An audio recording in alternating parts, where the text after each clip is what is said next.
Praise the Lord. இயேசு கிறிஸ்துவின் நாமத்தில் அன்பின் வாழ்த்துக்கள். நல்லா இருக்கீங்களா? இந்த நாளிலிருந்து பரிசுத்த ஆவியானவர் யார்? அந்த பரிசுத்த ஆவியானவர், பரிசுத்த ஆவியானவர் நமக்கு ஏன் கொடுக்கப்பட்டிருக்கிறார் அப்படின்னு சொல்லி ஒவ்வொரு நாளா பார்க்க போகிறோம். விசுவாசத்தோடு பார்க்கலாமா? இன்னைக்கு யார் அந்த பரிசுத்த ஆவியானவர் நம்ம தெரிஞ்சுக்கணும். இன்னைக்கு நிறைய கிறிஸ்தவங்களுக்கு பரிசுத்த ஆவியானவர்னா யாருன்னு தெரியும். பரிசுத்த ஆவியானுடைய வல்லமையும் மகிமையும் புரிந்து கொள்ளாத நிறைய ஏசப்பா பிள்ளைங்க இருக்கிறீங்க. நீங்க தெரிந்து கொள்ளுங்க. யோவான் சுவிசேஷம் 16ஆம் அதிகாரத்துல 7ஆம் வசனத்தை வாசிக்கிற நல்லா பைபிள்ல கவனிச்சு பாருங்க. இயேசு தம்முடைய சீஷர்களுக்கு சொல்லுகிற ஒரு வார்த்தை, நான் உங்களுக்கு உண்மையை சொல்லுகிறேன், நான் போகிறது உங்களுக்கு பிரயோஜனமா இருக்கும்.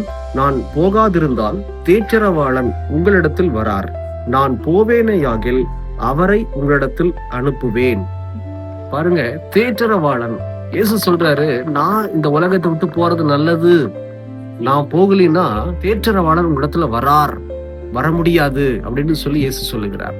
அப்ப யார் இந்த தேற்றரவாளன் அப்படின்னா வேற யாரும் இல்ல. வசனம் சொல்லுகிறது, கர்த்தரே ஆவியானவர், ஆவியானவர் எங்கேயோ அங்க விடுதலையும் உண்டு.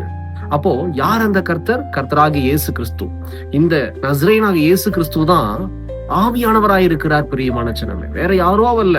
நீங்க நினைச்சுக்காதீங்க ஆவியானவர்னா இன்னொரு கேட்டகரி போல இருக்கு, இன்னொருத்தர் போல இருக்கு. இல்ல, இந்த இயேசு கிறிஸ்து தான் ஆவியானவராய் செயல்பட்டு கொண்டிருக்கிறார் நம்ம மத்தியில.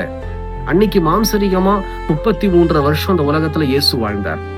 என்னைக்கு சிலுவை மரணத்தை அடைந்தாரோ உயிர் விட்டார் இல்லையா? ஆனா உயிர் தெழுந்தாலும் அவர் நம்ம மத்தியில இன்னும் பரிசுத்த ஆவியானவராய் உலாவி கொண்டிருக்கிறார். இதுல ஒரு பெனிஃபிட் என்ன தெரியுமா? அந்த மாம்சரிகமா இயேசு இந்த உலகத்துக்குள்ள இருக்கும் போது ஒரு இடத்துலதான் இருக்க முடிஞ்சது. சீஷரோடு பேதுருவோட தான் இருக்க முடிஞ்சது. யோவானோட மட்டும்தான் இருக்க முடிஞ்சது. ஆனா என்னைக்கு அவர் பரிசுத்த ஆவியானவராய் மாறினாரோ எல்லாரோடையும் எல்லா சமயங்களிலும் கூடவே இருந்து வழி நடத்துகிற ஒரு நல்ல ஆவியானவராய் நம்ம மத்தியில இருக்கிறார். அவர்தான் இந்த இயேசு கிறிஸ்துவாகிய பரிசுத்தமுள்ள ஆவியானவர், கர்த்தரே ஆவியானவர். பிரியமான ஜனமே, நீங்க ஆவியானவர்னா வேற யாரோ நினைச்சுக்காதீங்க.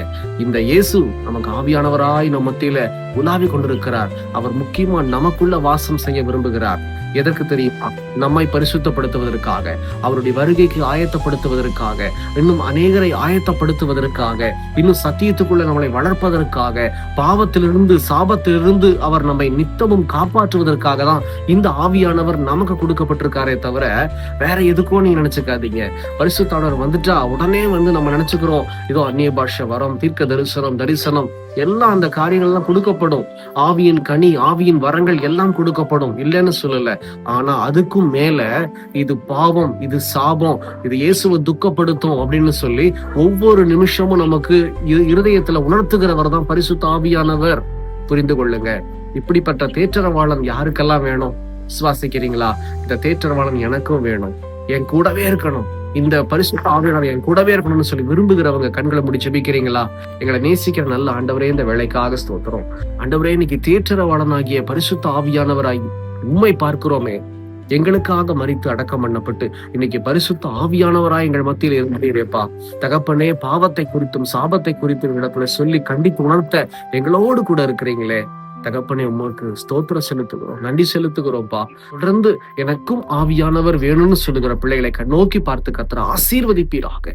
உடைய ஆவியானுடைய வல்லமை இறங்கட்டும், உடைய மகிமை இறங்கட்டும்.